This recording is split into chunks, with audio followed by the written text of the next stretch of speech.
નમસ્કાર, સમાચારમાં આપનું સ્વાગત છે। આપની સાથે હું છું પાર્થ મોદી। મહત્વના સમાચાર પ્રાપ્ત થઈ રહ્યા છે, સીધી પહેલા એના ઉપર નજર કરીએ તો મહત્વના સમાચાર જે પ્રાપ્ત થઈ રહ્યા છે,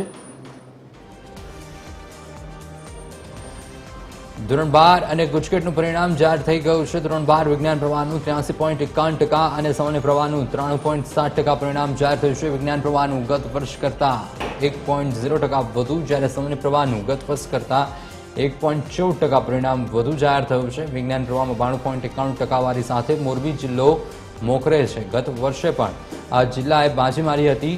તો સામાન્ય પ્રવાહમાં અંગ્રેજી માધ્યમમાં 93.97% પરિણામ, જ્યારે ગુજરાતી માધ્યમનું 93.60% પરિણામ આવ્યું છે। સામાન્ય પ્રવાહમાં વડોદરાનું સૌથી ઓછું 87.77% પરિણામ જાહેર થયું છે।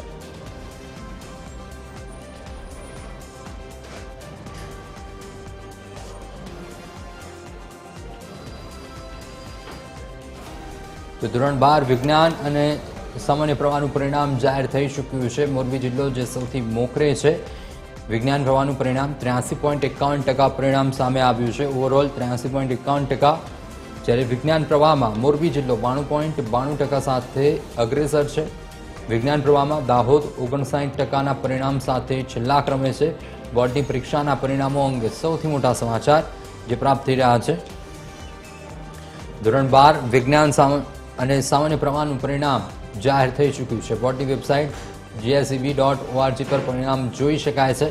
ધોરણ 12 વિજ્ઞાન પ્રવાહનું 83.51% પરિણામ સામે આવ્યું છે।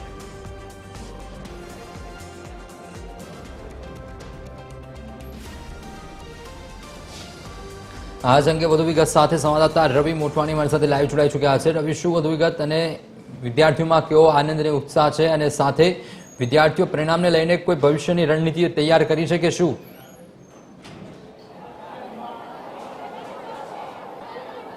જી, જરૂરથી જણાવી દઉં, આજે ધોરણ 12નું જે પરિણામ આવ્યું છે, રાજકોટના વિદ્યાર્થીઓમાં સારા માર્ક્સ મેળવ્યા છે। તેમને મુકટ પહેરાવી તેમનું સન્માન કરવામાં આવ્યું છે। કોકને રાજા તો કોકને ક્વીન બનાવવામાં આવ્યું છે। સીધા જ દ્રશ્યો આપ નિહાળી રહ્યા છો। આ દ્રશ્યો છે રાજકોટના ધોરણ 12ના વિદ્યાર્થીઓના, જેમાં નિશાળમાં પણ અનેરો ઉત્સાહ છે। તેમના વિદ્યાર્થીઓ સારા માર્ક્સ સાથે પાસ થયા છે। તો આપણે જે સંચાલક છે તેમની સાથે પહેલા વાત કરી કે કઈ રીતનું આખું આયોજન છે। સાહેબ, આપના વિદ્યાર્થીઓએ સારા માર્ક્સ મેળવ્યા છે, શું કહેશો લઈને? હા, આ પરિણામ આવ્યું છે એ પરિણામ એ લોકોએ કરેલી સતત મહેનત અને સખત મહેનતનું પરિણામ છે। રાત દિવસ તેઓએ એક કર્યા છે। માતા પિતાએ આટલો ભરોસો આપણી ઉપર મૂક્યો અને શાળાના શિક્ષકો એની માટે 24 કલાક કામ કર્યું, એટલે આ પરિણામ। સર, વાત કરીએ, શું કહેશો વિદ્યાર્થીઓ લઈને આપ? જે પરિણામ આવ્યું છે એ ધોળકિયા સ્કૂલ માટે શ્રેષ્ઠ એટલા માટે છે કે દરેક વખતે રિઝલ્ટ અમે શ્રેષ્ઠ લાવવા માટે પ્રયત્ન કરીએ છીએ। આજે બાળકોની અને અમારી શિક્ષકની ટીમની મહેનત તમે જોઈ શકો છો, પણ હું એટલું જરૂર કહીશ કે આ પરિણામ ગુજરાતનું કોઈ પણ બાળક લાવી શકે જે પહેલા દિવસથી મહેનત કરે। આ પરિણામ 2-5 દિવસનું નથી, સતત મહેનત લીધી આ પરિણામ છે। ગુજરાતનું કોઈ પણ બાળક જો આવી મહેનત કરે તો આ પરિણામ જરૂર લાવી શકે। આપણે વિદ્યાર્થીઓ સાથે વાત કરવાનો પ્રયાસ કરીશું। શું કહેશો, વિદ્યાર્થીઓ કઈ રીતના મહેનત? શું નામ બેન આપનું? શિવાંગી। બેન, કઈ રીતના મહેનત કરી હતી? જોરદાર મહેનત કરી હતી। સ્કૂલે અમે છે સવારે સાંજે 2 ટાઈમ છે રીડિંગ, ઘરે જઈને રીડિંગ અમારાથી બન્યું એટલું તો 100% અમે આપ્યું છે અને આવું રિઝલ્ટ આવ્યું છે। શું બનશો ભવિષ્યમાં? ડેટા સાયન્ટિસ્ટ, ડેટા એનાલિટિક્સનો વિચાર છે અત્યારે તો અમારો। અન્ય વિદ્યાર્થીઓ સાથે પણ આપણે વાત કરી। શું નામ આપનું? પ્રિયંક રાઠોડ। કેવી મહેનત કરી, ભવિષ્યમાં શું બનશો, શું કહેશો? પહેલા તો ધોળકિયા સ્કૂલની ટીમે અમને જે માર્ગદર્શન આપ્યું, સહકાર આપ્યો, એમનું આ પરિણામ છે। ભવિષ્યમાં સીએ બનવાનો વિચાર છે। અન્ય વિદ્યાર્થીઓ પણ આપણી સાથે જોડાયેલા છે। શું નામ આપનું? ધ્યેય વ્યાસ। ધ્યેયભાઈ, કેવી તૈયારી કરતા, રોજ કેટલા કલાકનું વાંચન કરતા, પરિવારનો કઈ રીતના સહયોગ? રોજ ધીમે ધીમે તૈયારી વધારતો જતો અને પ્લાનિંગ મુજબ એકદમ આયોજનબદ્ધ રીતે તૈયારી કરતો, અને શાળાના શિક્ષકો તરફથી, શાળા તરફથી જે કંઈ પણ માર્ગદર્શન મળતું એ મુજબ તૈયારી પણ વાંચવા માટે યોગ્ય અને સારું એકદમ વાતાવરણ પૂરું પડતું, અને ભગવાનના આશીર્વાદ અને વડીલોના આશીર્વાદ, શિક્ષકોના સહયોગથી આ રિઝલ્ટ શક્ય બન્યું। શું બનશો ભવિષ્યમાં?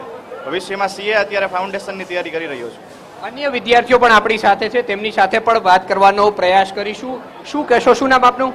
મારું નામ નાગૈયા રુદ્ર કિશોરભાઈ છે અને હું મારે ધોરણ 12 સામાન્ય પ્રવાહની અંદર 99.99 આખા ગુજરાત બોર્ડની અંદર ફર્સ્ટ રેન્ક આવેલો છે।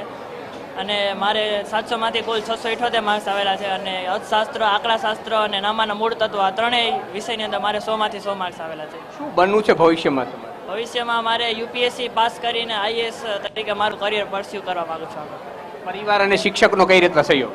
પરિવાર અને મારા શિક્ષકો એમ કહી શકું કે ઈ મારા પરિવાર તરીકે જ આ 11 અને 12ની જર્નીની અંદર ખૂબ સાથ આપ્યો છે અને જે મારી સફળતા છે એનો શ્રેય પણ હું મારા શિક્ષકો, ધોળકિયા સ્કૂલ અને મારા પરિવારના સહયોગને અને મારી મહેનતને આપું છું. શિક્ષકોને શ્રેય આપશે, અન્ય વિદ્યાર્થીઓ પણ શું નામ આપનું? મારું નામ છે વટ હર્ષ અને મારા જે હું ધોળકિયા સ્કૂલમાં હતો અને શિક્ષકો અને પરિવારનો ફૂલ સપોર્ટ રહ્યો હતો.